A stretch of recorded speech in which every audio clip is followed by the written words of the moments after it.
Welcome back to the channel today, guys. And man, it's been a minute since we've talked about Hell's Paradise, huh?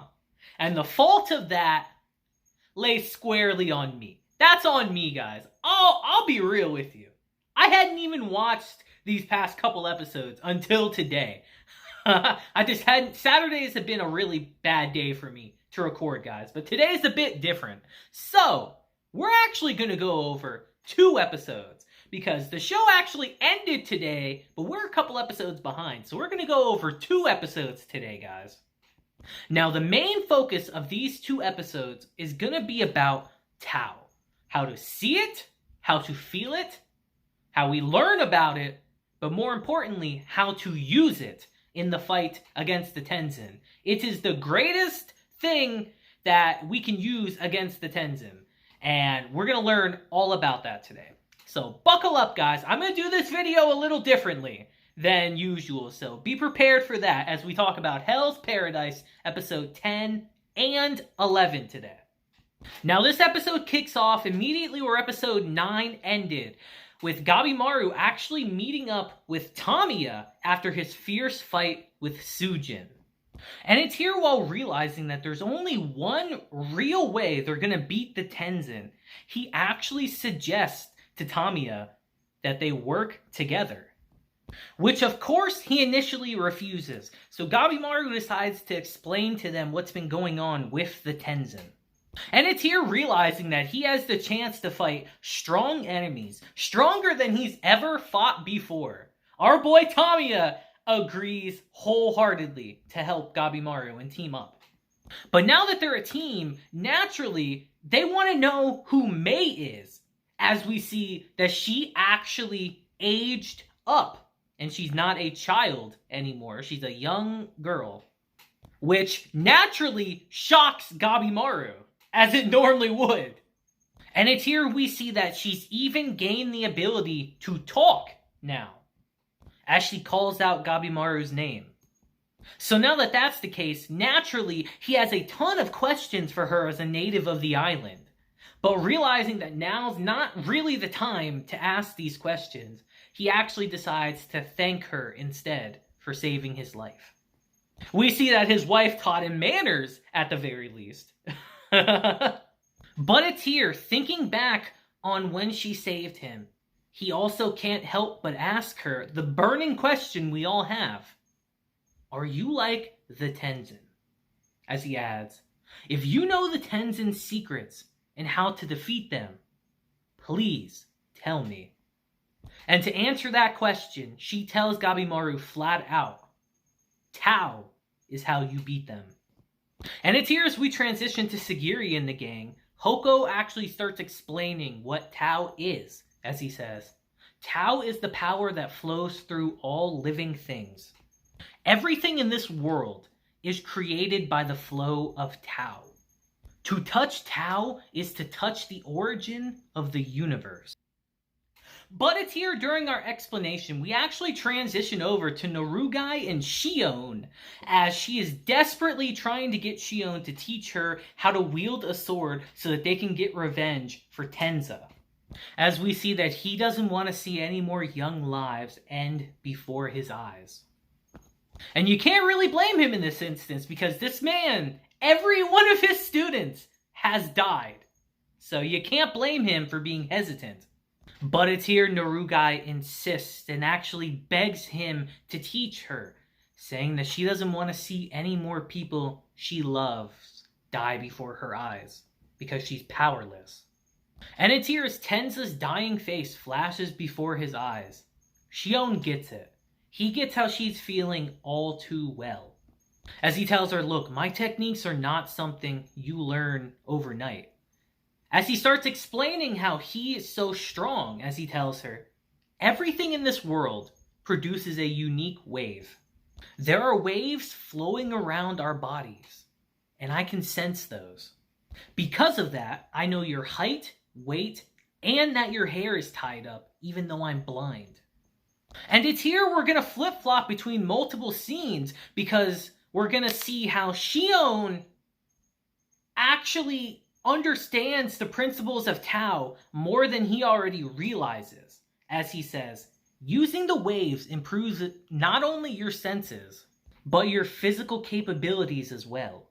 As Hoko says, mastering the use of Tao grants one godlike strength and body. As Shion says, you must order your thoughts in order to sense them. They can be neither too fierce nor too quiet. As Mei tells Gabimaru and everyone, Tao is your mind. It must be strong and weak. As Hoko says, stillness and motion, yin and yang. That cycle, that flow, is the key to drawing out the power of Tao. As Shion says, you must attain that state of mind. That will make it easier to detect the waves. In Buddhism, it's known as the middle way. Now, if you guys remember something from earlier in our season, who else did the middle way and didn't even realize it? Sagiri. Remember that for later.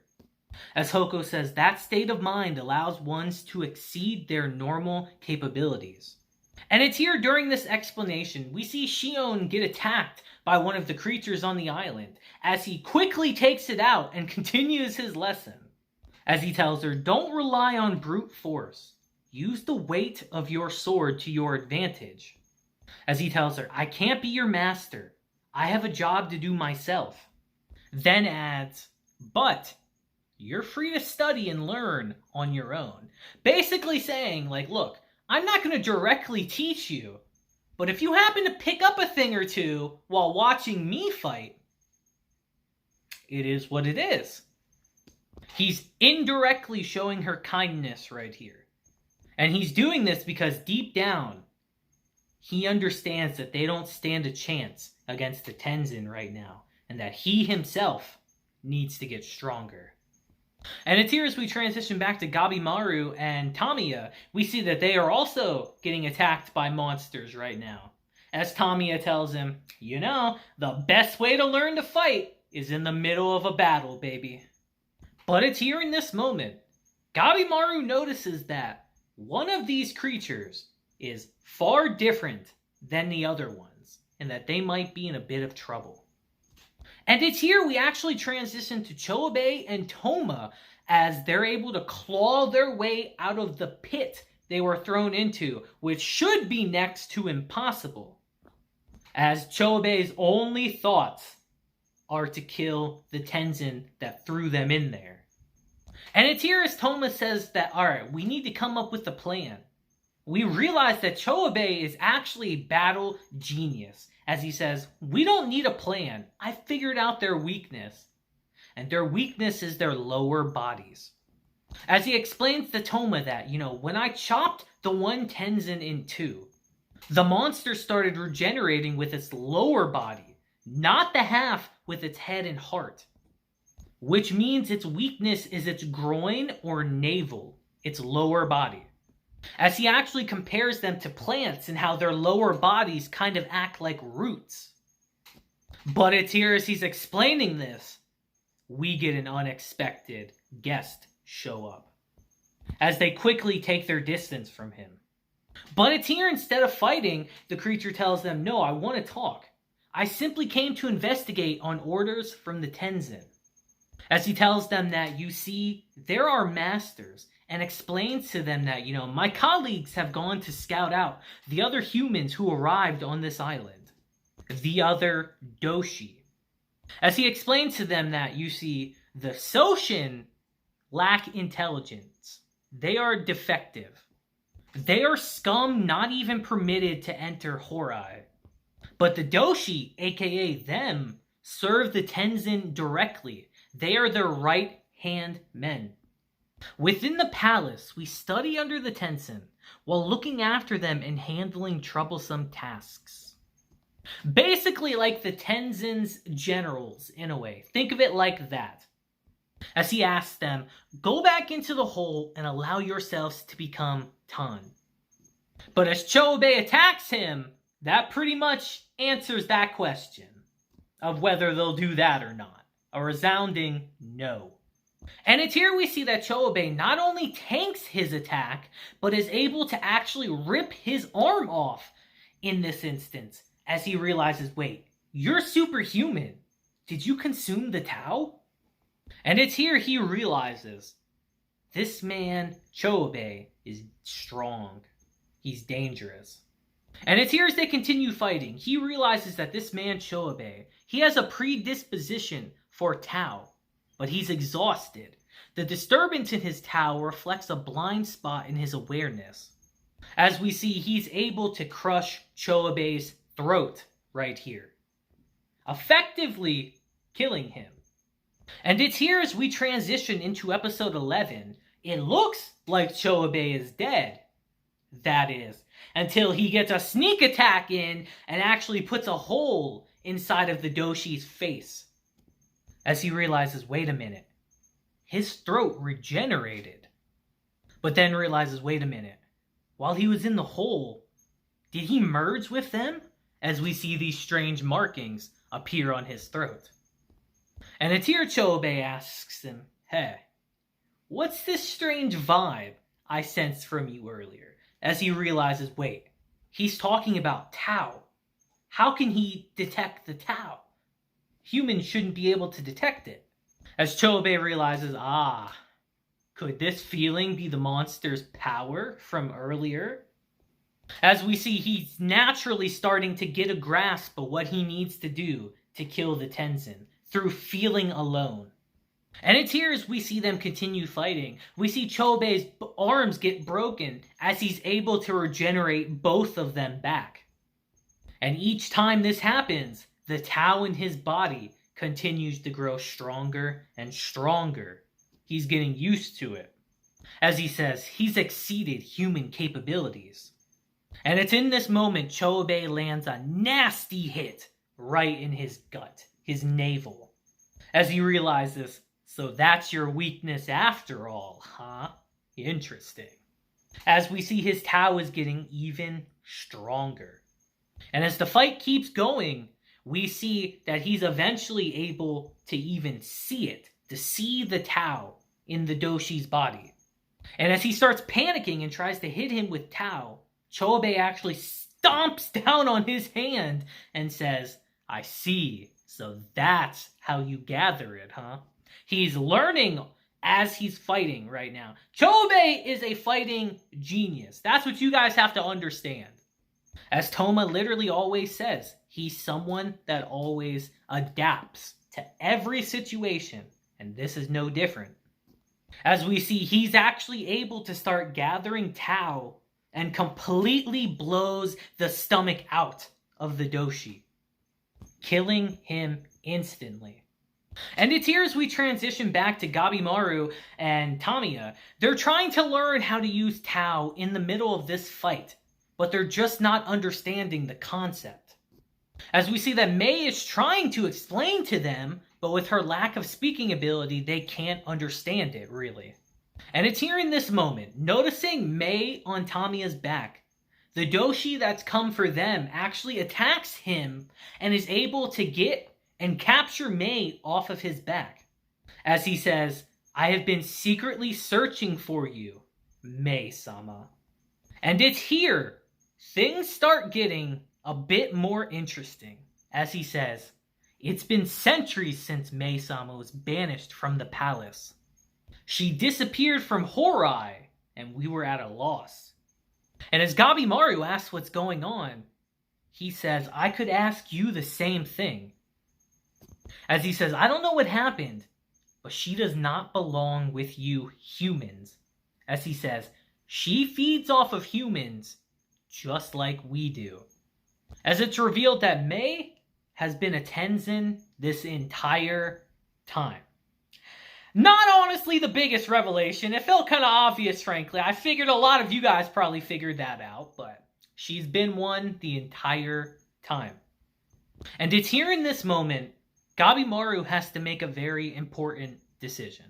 As he thinks to himself, alright, if I get involved in any more trouble, I could lose my way. I could lose sight of my true goal, the real reason I joined this expedition. But as he sees Mei start crying right here, he instinctually moves in front to protect her. And it's here he says, I don't know her circumstances, and I might be overreaching. This isn't something I normally do. This is a hassle. Even I'm surprised I acted this impulsively. But I can't make her cry again. And that alone is good enough for me to help her. As we see that really means a lot to Mei. And it's here as we see another doshi actually appear in this situation. They tell Gabimaru, we're taking her back one way or another. As we see both him and Tamiya prepare for a fight. And as we see Tamiya charge in and get blocked by this invisible barrier, Gabimaru realizes these things can use Tao too. And it's here as the fight continues, they both start getting overwhelmed as the doshi tell them, you're no match for us. You're not even someone who should concern themselves with Mei-sama. So why do you try to protect her? And it's here we see Gabimaru echo the words that his wife told him all those years ago as he tells them, helping someone who helped you is just common sense, right? As he asks them right back, why are you so obsessed with this girl? And it's here, they start explaining exactly what Mei is and her purpose. And I gotta say guys, even when I first read this in the manga, I always thought it was really messed up. As they tell them, the doshi study Tao and train in its use. And Mei is essential to that training. As they start explaining that, there are 5 steps to mastering Tao. Doin, Taisoku, Shuitsu, Shuten, and the most important of all, Bochu Jutsu. Bochu Jutsu requires a partner, as it involves the circulation of yin and yang, or congress. As we learn that congress actually means sexual intercourse. As they explain that all things possess either yin or yang kui. One must grow their Tao to the point that both circulate. The mind and body are prepared through training such as Doin and Taisoku. And both parties yin and yang are joined and made to circulate. This is Bochu Jutsu. Basically, screwing. As they continue explaining and say, Tao heightened in this way is said to possess the power to change the laws of nature. It was our masters, the Tensen, who developed this technique. As they explain that the Tensen are transcendent beings who can circulate yin and yang on their own in addition to performing Bochu Jutsu. Through repeated circulation, aka sex, with yin and yang, they heighten their Tao. As they explain that yin and yang are expressed as the sexes. And in the case of the Tensen, each one is both. So, because they have this ability, guys, that's why they're able to change gender between men and women. Because through repeated intercourse and this connection, they're able to have yin and yang in them, which means they can change genders at will. As they explain that Mei over there is yin, and her kui is of the highest quality. Joining and circulating Mei's yin with our yang allows us to perform Bochu Jutsu. I don't think I need to explain to you guys what that actually means. Our boy Tamiya says it best himself, that it makes him want to puke. She's essentially like a breeding cow for them, so they can get their yin and yang stronger. It's disgusting. As they continue and say, though Mei and the Tensen share the same origins, she is an inferior being who possesses only yin kui. And that was the reason she was banished from the palace. Meaning she cannot change genders like all of the other Tensen. She can only stay female. As they tell them that Rain inflicted those scars on her body as a mark of that. Those deep gashes on her body, they put on her just to tell everyone she's defected. And upon hearing about the disgusting things they've done to her for a century, 1,000 years, Gabimaru becomes furious. As he says, don't talk about her like she's an object.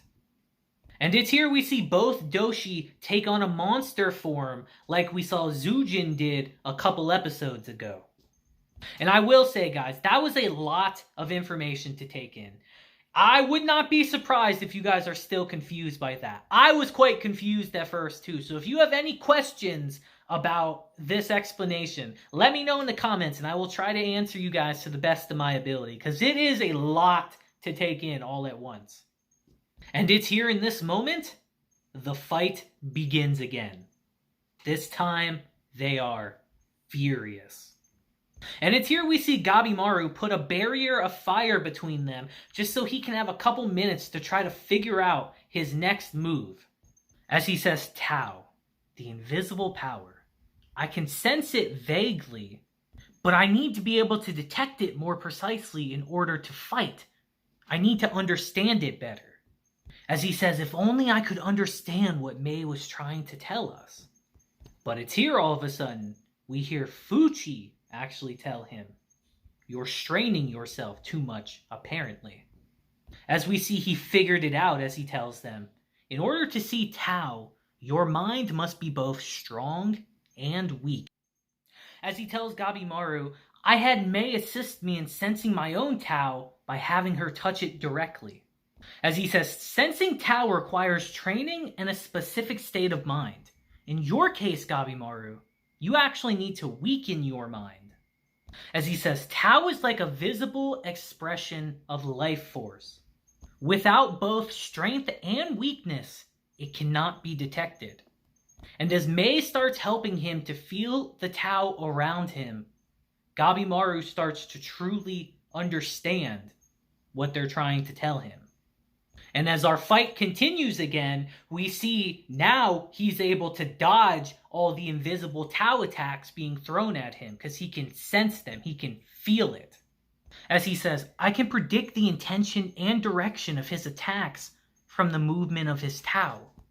As he starts to realize that by accepting my own weakness, I can finally sense the weakness in others. The space between a tough heart and a delicate one.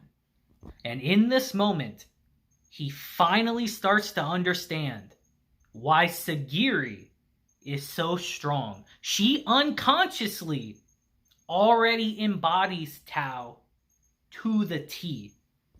And it's in this moment, with the power of Tao, he quickly gets the upper hand in this fight. As he tells them, you can't win now, and delivers a fierce hit to both of them. As he says, now I'm finally on the same level as the Tensen. Let that sink in. As he asks them, do you have other allies? Where are the Tensen? As they actually tell him that, including me, 3 Doshi were instructed by the Tensen to spy on the humans. They said there was something different about the humans who arrived this time. That if we didn't do something about them, they could become a threat to us. And it's in this moment, after giving them this information, we see Gabimaru and Tamiya deliver the final blow to each of them simultaneously. And it's here as we transition to Sagiri and everyone else finally reaching the palace of the Tensen that they've been looking for multiple episodes. We see that they make it to Horai, but they are not alone. As immediately, one of the Tensen cuts off Hoko's head, and with that, our episode ends. Now, I'll be honest with you guys. I don't know if I really explained all this information as much as I really wanted to in this episode. I wanted to get both of these done in one video, but in doing so, I feel like I kind of rushed through a little bit of information. So like I said, if you guys are confused about anything, seriously, let me know in the comments, and I will answer your question as best I can. I wanted to try to get done with this, but I feel like it was a little confusing. You know what I mean? But man, guys, we really learned a lot in this episode. There is a lot of information to process.